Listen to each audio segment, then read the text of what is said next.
نحمده ونصلي على رسوله الكريم أما بعد فأعوذ بالله من الشيطان الرجيم بسم الله الرحمن الرحيم الذين كفروا وصدوا عن سبيل الله زدناهم عذابا فوق العذاب بما كانوا يفسدون صدق اللہ العظیم۔ حضرات سامعین کرام اور مہمانان اعظام اور مشفق اساتذہ کرام اور میرے ہم سفر دوستوں اور حاضرین کرام، دنیا و آخرت میں جرائم اور گناہوں کی سزا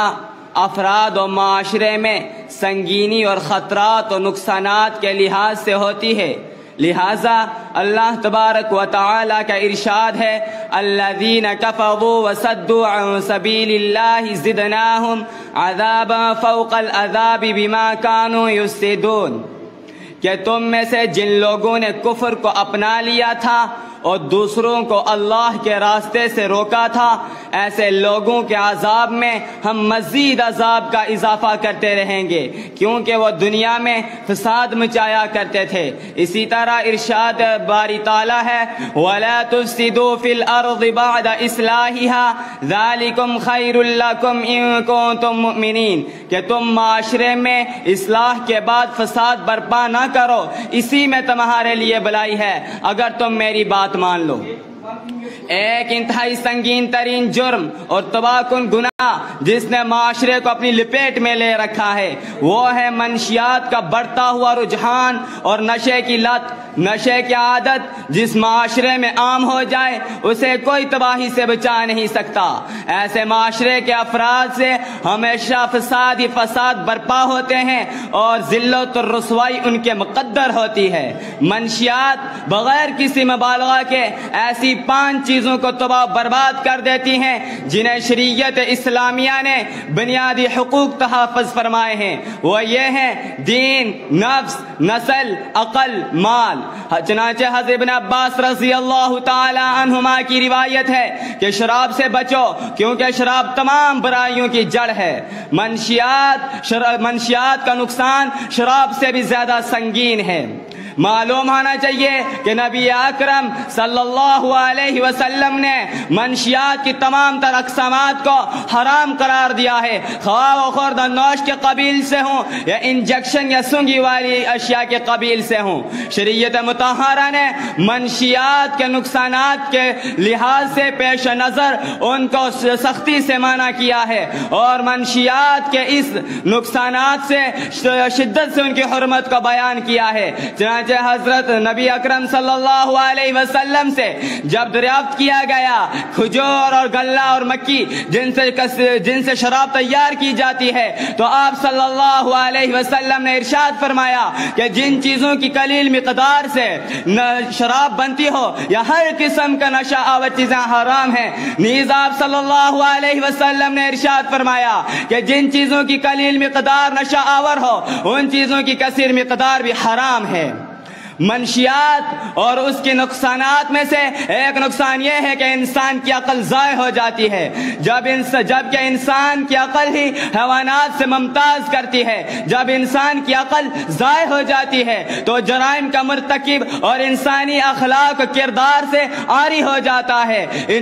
اس منشیات کے نقصانات میں سے ایک نقصان یہ ہے کہ انسان کی انسانی فطرت مسخ ہو کر فطرت شیطانی پیدا ہو جاتی ہے اور نیک لوگوں اور صالح لوگوں کی صحبت سے دور ہو جاتا ہے۔ چنانچہ حضرت ابو ہریرہ رضی اللہ تعالی عنہما سے ایک روایت ہے کہ زانی شخص اس وقت مومن نہیں ہوتا جب وہ زنا کرتا ہے اور شرابی شخص اس وقت مومن نہیں ہوتا جب وہ شراب پیتا ہے۔ معاشرے میں منشیات کے نقصانات میں سے ایک نقصان یہ بھی ہے کہ طرح طرح کے جرائم اور بے حیائی اور خلاف شرعی امور پھیل جاتے ہیں اور اسی اسی طرح خاندان کا شیزہ بکھر جاتا ہے اور نو عمر بچے دینی فکری انحراف کے شکار ہو جاتے ہیں، جس کے سبب عذاب الہی اور فتنوں کا سلسلہ شروع ہو جاتا ہے۔ اللہ تبارک و تعالیٰ کا ارشاد ہے وَاتَّقُوا فِتْنَةً لَا تُصِيبَنَّ الَّذِينَ ظَلَمُوا مِنكُمْ خَاصَّةً وَاعْلَمُوا أَنَّ اللَّهَ شَدِيدُ الْعِقَابِ، کہ ڈرو اس وبال سے جو تم میں سے صرف ان لوگوں پر آئے گا جنہوں نے ظلم کیا ہوگا، اور یاد رکھو کہ اللہ کا عذاب بڑا سخت ہے۔ شراب کی وبا اور اس کی نحوست سے انسانی اطاعت سے دور ہو جاتا ہے، بلکہ یکگانہ نفرت و کراہت پیدا ہو جاتی ہے، اور نیک لوگوں کی صحبت و مجالس سے بغض پیدا ہو جاتا ہے، اور ذکر و عبادات سے دور ہو جاتا ہے، اور گناہ اور گنہگاروں سے اسے ایک لگاؤ اور انسیت پیدا ہو جاتی ہے۔ اے لوگو، ذرا خدا کا ہوش کرو اور اپنے آپ کو اور اس معاشرے کو ان منشیات اور نشہ آور چیزوں سے دور رکھنے کی کوشش و فکر کرو۔ لہٰذا شیطان انہی چیزوں کے ذریعے تمہارے درمیان دشمنی اور عداوت پیدا کراتا ہے اور ذکر و عبادت سے تمہیں دور کرتا ہے۔ اللہ تعالیٰ کا ارشاد ہے انما یرید الشیطان ان یوقع بینکم العداوة والبغضاء فی الخمر والمیسر ویصدکم عن ذکر اللہ وعن الصلاۃ فہل انتم منتہون، کہ ڈرو اور تمہیں شیطان جوے اور شراب کے ذریعے تمہارے درمیان دشمنی کے بیج بو ڈالتا ہے اور تمہیں ذکر و عبادت سے دور کرتا ہے، اور اب بتاؤ کہ ان چیزوں سے باز آؤ گے یا نہیں؟ اور نوجوانان ملت، یہ نشہ انسان کو ہر چیزوں کے اعتبار سے ہر چیزوں سے یہ کھوکھلا کر کے رکھ دیتا ہے، چاہے دین و مذہب، ملت و ملک و ملت، جان و ایمان، سب کا ستیہ ناش کر دیتا ہے۔ حضرت ابو ہریرہ رضی اللہ تعالی عنہ سے روایت ہے کہ نشہ انسان جب زہر پی کر خودکشی کر دیتا ہے تو اس کو ہمیشہ آگ کے اندر ایک ایک گھونٹ دیا جائے گا۔ اور میں ان الفاظ پر اپنی تقریر ختم کرنا چاہتا ہوں اور دعا کرتا ہوں کہ اللہ تبارک و تعالی ہمیں ان منشیات کی مصیبت سے بچائے۔ وآخر دعوانا ان الحمدللہ رب العالمین۔